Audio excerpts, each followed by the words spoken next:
Hola a todos, he vuelto. Pero esta vez no vengo a daros la turra con el cine, sino más bien a contaros mi historia con el cine. Porque las grandes enseñanzas que me ha dado la vida no las he aprendido en el colegio ni en la calle, sino más bien pegado a una pantalla.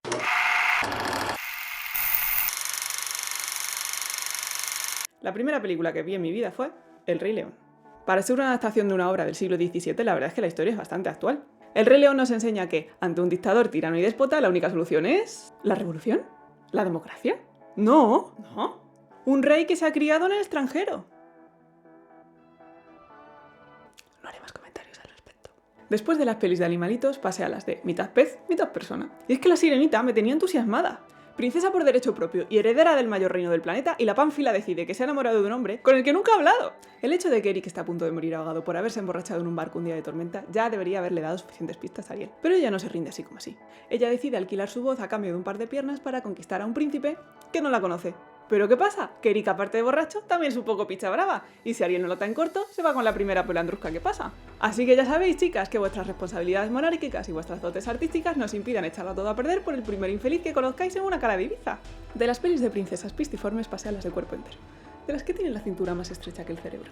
Y es que con Cenicienta aprendí una valiosa lección. Ser la chacha es malo, pero solo si limpias para otras mujeres, que si limpias para hombres es la mayor bendición que te ha dado la vida. Sino que se lo digan a Blancanieves. Así que obviamente acabé cansándome de princesas enamoradizas y busqué otro tipo de películas. Películas de mujeres fuertes, decididas, valientes, que no necesitan que nadie las rescate, que son capaces de salvar ellas mismas un imperio. Pero solo encontré uno. Y es que, niñas, Mulan nos enseña algo que tenemos que saber desde pequeñas. Si quieres que un hombre te respete, lo único que tienes que hacer es ser un hombre. El caso es que yo iba creciendo y los animalitos y las personas ya me parecían poca cosa. Quería algo más. ¿Qué encontré? Lilo y Stitch. No hay princesas, ni príncipes, ni imperios, ni nada que pudiera echar a perder la película, ¿no? ¡Ja! De Lilo y Stitch aprendí que si te hacen bullying en el colegio, en lugar de buscar ayuda y acudir a un psicólogo para que te enseñe a gestionar lo que te ha pasado, lo que realmente hay que hacer es esperar a que un experimento genético alienígena aterrice por casualidad a unos metros de tu casa y se convierta en tu único y más fiel amigo.